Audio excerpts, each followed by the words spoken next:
علیکم ورحمۃ اللہ وبرکاتہ۔ آج کی ویڈیو کے اندر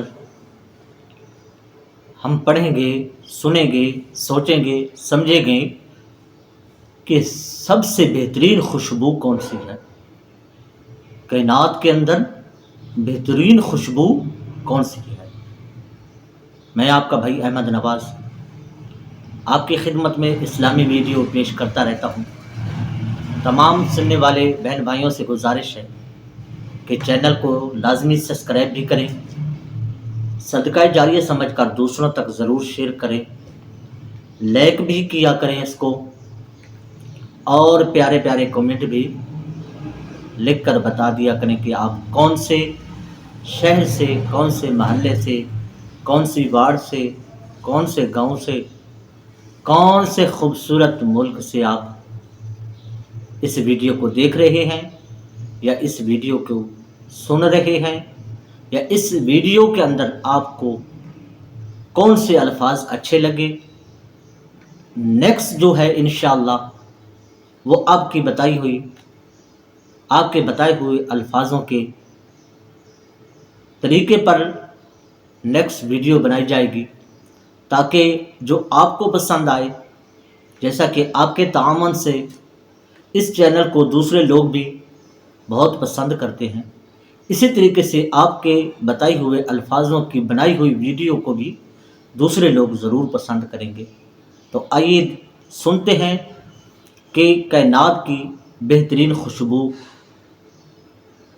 میرے پیارے بھائیوں، اب کائنات کی بہترین خوشبو یعنی کہ سرکار مدینہ صلی اللہ علیہ وآلہ وسلم کے مبارک پسینہ کا ذکر خیر کیا جاتا ہے۔ یقیناً ہمارے پیارے آقا حضرت محمد مصطفیٰ احمد مجتبیٰ سرکار دو عالم نور مجسم صلی اللہ علیہ وآلہ وسلم کا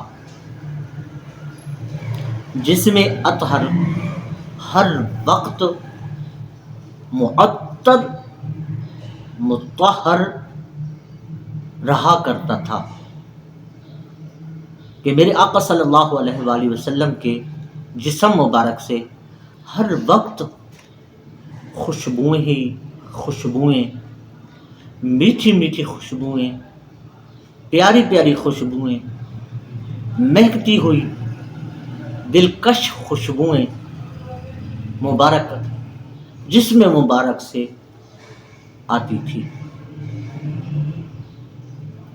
اور آپ صلی اللہ علیہ وآلہ وسلم کے مبارک پسینے جیسی خوشبو اس دنیا میں تو کیا عطر جنت میں بھی نہیں۔ واہ جی واہ، سبحان اللہ۔ یعنی کہ جو ہمارے آقا صلی اللہ علیہ وآلہ وسلم کا پسینہ مبارک تھا، اس پسینہ مبارک کی جو خوشبو تھی، وہ اس دنیا میں کیا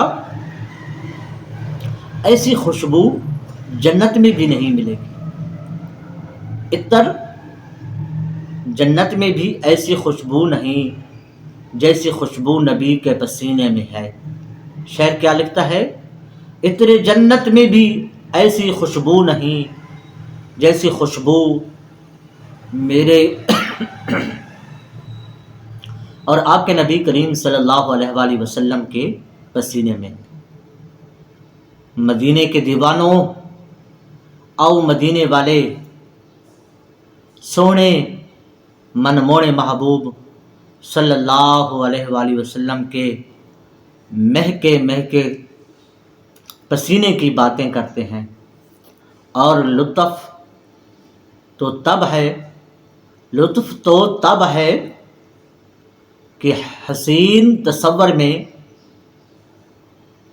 مہکتے مدینے کی مہکتی فضائیں ہوں، مست پرکیف رنگین ہوائیں ہوں، تصرف میں سرکار مدینہ صلی اللہ علیہ وآلہ وسلم کی مہکی مہکی گزرگاہیں ہوں، اور دل بے تاب محبوب کی معطر گلیوں میں مچل رہا ہو، تڑپ رہا ہو، اور ہوا کے مست مست مہکے مہکے جھونکے دل مضطر کو، پریشان دل کو گدگدار رہے ہوں، اور گہرائی قلب سے جھوم جھوم کر یہ صدا اٹھ رہی ہو۔ بات ہے کیا عرض گنبد کو چوم کر چلی ہو گئی، آرزو ہے سینے میں گھر بنے مدینے میں، ہو کر جو بندے پر بندہ پروری ہو گئی۔ پھر مہکے مہکے مدینے کی اسی حسین تصور میں، میٹھے میٹھے مدینے کے معطر معمبر نور کے پیکر صلی اللہ علیہ وآلہ وسلم کی حسین یادوں میں گم ہو جائیں، مدینہ مدینہ کہتے ہوئے سو جائیں، مدینے کی معطر گلیوں میں کھو جائیں، اور کوئی شفقت سے کہہ رہا ہو، دیکھو نیازی ذرا سو گیا کیا دیوانہ۔ کوئی شفقت سے، پیار سے، محبت سے کہہ رہا ہو کہ دیکھ تو نیازی ذرا سو گیا کیا دیوانہ۔ ان کی یاد میں شاید آنکھ لگ گئی ہوگی، اور پھر خواب ہی خواب میں مہکے مہکے مدینے کی سیر بھی ہو جائے۔ خیال مدینہ میں نیند آ گئی جب، قرار آ گیا بے قراری کو میری، کیے سبز گنبد میں نے نظارے، بڑا لطف آیا سویرے سویرے۔ اور اے کاش ہمارے پیارے پیارے اور مہکے مہکے سرکار صلی اللہ علیہ وآلہ وسلم اپنی مشکبار زلفیں لہراتے ہوئے، مسکراتے ہوئے تشریف لے آئیں، اور اپنے مبارک معطر مطہر پسینے کی خوشبو سے ہمیں ہمیشہ کے لیے قبر و حشر میں بھی مہکا دیں، اور پھر یوں مدینے کے تاجدار صلی اللہ علیہ وآلہ وسلم کے مبارک پسینے کا تذکرہ ہوتا ہی رہے، کیونکہ دنیا کی کوئی خوشبو اسے راس نہ آئی اور من کو نہ بھائی، دنیا کی کوئی خوشبو اسے راس کو نہ آئی اور من کو نہ بھائی، جس نے بھی تیرے جسم کا سونگھا ہے پسینہ، یا شاہ مدینہ۔ سرکار عبد قرارہم، غریبوں کے غمخوار، شفیع روز شمار، صلی اللہ علیہ وآلہ وسلم ایک بے مثل انسان ہے۔ آپ کا پسینہ مبارک خوشبودار ہے، مدینہ طیبہ کے خوش نصیب لوگ اس کو بطور خوشبو استعمال کرتے تھے، وہ کستوری وغیرہ سے بھی زیادہ خوشبودار ہے۔ حالانکہ ہم بھی انسان ہیں مگر ہمارا پسینہ بدبودار ہوتا ہے۔ ہمارے پیارے آقا صلی اللہ علیہ وآلہ وسلم کے جسم اطہر پر تو کبھی مکھی تک نہیں بیٹھی۔ آپ صلی اللہ علیہ وآلہ وسلم پر انوار ہیں، آپ صلی اللہ علیہ وآلہ وسلم مشکبار ہیں، اور قدرت خداوندی کے عظیم شاہکار ہیں۔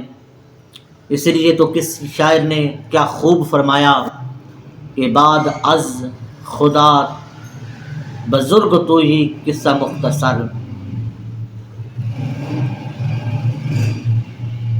پورا شعر ہے کہ لکھنے والے نے یہ لکھا کہ یا صاحب الجمال، پیارے نبی صلی اللہ علیہ وآلہ وسلم کی تعریف کرتے ہوئے قلم اٹھائی، اور عاشق نے اپنی قلم سے لکھنا شروع کر دیا۔ کیا لکھا کہ یا صاحب الجمال و یا سید البشر، یا صاحب الجمال و یا سید البشر، یا صاحب الجمال و یا سید البشر، من وجهک المنیر لقد نور القمر۔ یا صاحب الجمال و یا سید البشر، من وجهك المنیر لقد نور القمر لا يمكن الثناء کما کان حقہ. کیسے؟ لا يمكن الثناء کما کان حقہ، بعد از خدا بزرگ توئی قصہ مختصر. یعنی کہ پہلے الفاظ سے لے کر آخری الفاظ تک، قصہ مختصر تک، جس نے بھی پڑھا اس کو لطف آیا. اور شاعر نے کیا ایک ایک الفاظ کو موتیوں کے اندر پرو دیا. دعا کرتا ہوں اسی کے ساتھ اپنی ویڈیو کو اختتام کرتا ہوں، ویڈیو کا اختتام کرتا ہوں. ملیں گے انشاءاللہ نیکسٹ ویڈیو میں. آپ سے گزارش کرتا ہوں کہ جتنے بھی بھائی بہن اس ویڈیو کو دیکھ رہے ہیں لازمی سبسکرائب کریں اور صدقہ جاریہ سمجھ کر دوسروں تک شیئر بھی کریں. اس ویڈیو کو لائک بھی کیا کریں. اس ویڈیو کو، اس چینل کو آپ لوگوں کے تعاون سے دوسرے لوگ بھی پسند کرتے ہیں، تو آپ سے گزارش کہ صدقہ جاریہ سمجھ کر دوسروں تک بھی ایسی اسلامی ویڈیو کو لازمی پوسٹ کیا کریں، لازمی شیئر کیا کریں. اللہ تبارک و تعالی ہم سب کا حامی و ناصر ہو. زندگی نے وفا کی تو انشاءاللہ نیکسٹ ویڈیو میں تمام بہن بھائیوں سے ضرور ملاقات ہوگی. اللہ حافظ.